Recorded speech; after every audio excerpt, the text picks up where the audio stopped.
राम राम बहन भाइयों माताओं, ज्ञान का निनाटन में आप सबका स्वागत है। आज मैं आपको प्रदोष व्रत की विधि और उनका उद्यापन और व्रत कब है ये सब बतलाऊंगी। तो हम सब मिलते गए सुनते हैं। श्री शंकर भगवान की जय। वैदिक पंचांग के अनुसार प्रदोष व्रत हर माह की त्रयोदशी तिथि को रखा जाता है। वही आपको बता दे कि हर महीने में 2 प्रदोष व्रत आते हैं। वही मान्यता है कि जो लोग व्रत रखकर भगवान शिव की आराधना करते हैं उनकी सभी मनोकामनाएं पूर्ण होती है। वही इस व्रत के प्रभाव से स्वागिनों को अखंड सौभाग्यवती का वरदान, संतान संबंधी परेशानी दूर होती है। मार्च का अंतिम प्रदोष व्रत 19 मार्च को रखा जाएगा। इस बार प्रदोष व्रत रविवार को है तो इसे रवि प्रदोष व्रत कहते हैं। अब हम इसकी विधि और तिथि बताएंगे और इसकी पूजा की विधि कैसे की जाती है। प्रदोष व्रत के दिन सूर्योदय से पहले उठे, साफ कपड़े पहने। इसके बाद पूजा स्थल की सफाई कर गंगा जल से उसे शुद्ध करे। वही गंगा जल, शहद, दूध और दही से शिव का अभिषेक करे। भगवान शिव को अक्षत, धूप, दीप और फूल अर्पित करे। मीठे और फल का भोग लगाए। फिर सम्मी के पत्ते, बेलपत्र, रुद्राक्ष आदि शंकर भगवान पे चढ़ाए।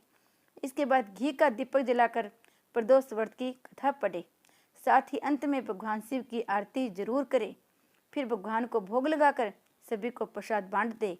वहीं जो लोग बीमार रहते हैं वो लोग मृत्युंजय मंत्र का जाप करना चाहिए। इससे भगवान शंकर उसके रोग का नाश करते हैं। रवि प्रदोष व्रत का महत्व बताती हूँ। इन 7 बारों में अलग अलग प्रदोष व्रत की अलग अलग कथाएं होती है। अब क्या रवि प्रदोष व्रत है। इस दिन जो व्यक्ति भोलेनाथ के साथ साथ सूर्य देव की आराधना करते हैं उसके सभी मनोरथ पूर्ण होते हैं। साथ ही भगवान शिव की कृपा भी बनी रहती है। वही रवि प्रदोष व्रत रखने से व्यक्ति की आरोग्य की प्राप्ति होती है, साथ ही आयु लंबी होती है। अब प्रदोष व्रत की कथा। श्री शंकर भगवान की जय। एक समय सर्व प्राणियों के यथार्थ परम पावन भागीरथी के तट पर ऋषि समाज द्वारा विशाल गोष्ठी का आयोजन किया गया। इस सभा में व्यास जी के परम शिष्य पुराण वेत्ता सूत जी महाराज हरि कीर्तन करते हुए पधारे। सूत जी को आते हुए देखकर शौनकादिक 88 ऋषियों ने, मुनियों ने खड़े होकर उनको दंडवत प्रणाम किया। महाज्ञानी सूत जी ने भक्ति भाव से ऋषियों को हृदय से लगाया तथा उनको आशीर्वाद दिया। विद्वान ऋषिगण सब शिष्य आसनों पर विराजमान हो गए। शौनकादिक ऋषि ने पूछा, हे पूज्यवर, हे महामते, कृपया ये बताने का कष्ट करे कि मंगलप्रद कष्ट निवारण ये व्रत सबसे पहले किसने किया और उसे क्या फल प्राप्त हुआ। श्री सूत जी बोले, अभी मैं शिव भगवान के परम भक्त है। आपकी भक्ति देखकर मैं व्रती मनुष्यों को कथा कहता हूँ, ध्यान से सुनो। एक गांव में अति दीन ब्राह्मण निवास करता था। उसकी साध्वी स्त्री प्रदोष व्रत किया करती थी। उसे एक ही पुत्र रतन था। एक समय की बात है, वह पुत्र गंगा स्नान करने के लिए वहां पे गया। दुर्भाग्यवश मार्ग में चोरों ने उसे घेर लिया और वे कहने लगे कि हम तुम्हें मारेंगे नहीं, तुम अपने पिता के गुप्त धन के बारे में हमें बता दो। बालक दीन भाव से कहने लगा कि बंधुओं, हम अत्यंत दीन दुखी है, हमारे पास धन कहाँ है। तब चोरों ने कहा, तेरी इस पोटली में क्या बंधा है। बालक ने निसंकोच होकर कहा, मेरी माँ ने मेरे लिए रोटियां दी है। ये सुनकर चोरों ने अपने साथियों से कहा कि साथियों, ये बहुत ही दीन मनुष्य है, अतः हमें किसी और को लूटेंगे। इतना कहकर चोरों ने उस बालक को छोड़ दिया। इतना कहकर बालक जाने लगा। बालक वहां से चलते हुए एक नगर में पहुंचा। नगर के पास एक बरगद का पेड़ था। वह बालक उसी बरगद के वृक्ष की छाया में सो गया। उसी समय उस नगर के सिपाही चोरों को खोजते हुए उस बरगद के वृक्ष के पास पहुंच गए। बालक को चोर समझकर बंदी बना राजा के पास ले गए। राजा ने उसे कारावास में बंद करने का आदेश दे दिया। ब्राह्मणी का लड़का जब घर नहीं लौटा तब उसे अपने पुत्र की बड़ी चिंता हुई। अगले दिन प्रदोष व्रत था। ब्राह्मणी ने प्रदोष व्रत किया। भगवान शंकर से मन ही मन अपने पुत्र की कुशलता की प्रार्थना करने लगी। भगवान शंकर ने उस ब्राह्मणी की प्रार्थना स्वीकार कर ली। उसी रात भगवान शंकर ने उस राजा को स्वप्न में आदेश दिया कि वह बालक चोर नहीं है, उसे प्रातःकाल छोड़ दो, अन्यथा उसका सारा राज्य वैभव नष्ट हो जाएगा। प्रातःकाल राजा ने शिवजी की आज्ञानुसार उस बालक को कारावास से मुक्त कर दिया। बालक ने अपनी सारी कहानी राजा को सुना दी। सारा वृत्तांत सुनकर राजा ने अपने सिपाहियों को उस बालक को घर भेजा। उसके माता पिता को राज दरबार में बुलाया। उसके माता पिता बहुत ही भयभीत थे। राजा ने उन्हें भयभीत देकर कहा कि आप भयभीत न हो, आपका बालक निर्दोष है।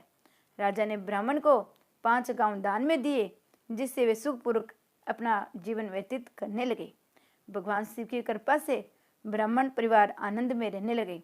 अतः जो मनुष्य रवि प्रदोष व्रत करता है वह सुखपूर्वक निरोग होकर अपना पूर्ण जीवन व्यतीत करता है। श्री शंकर भगवान ने की जय।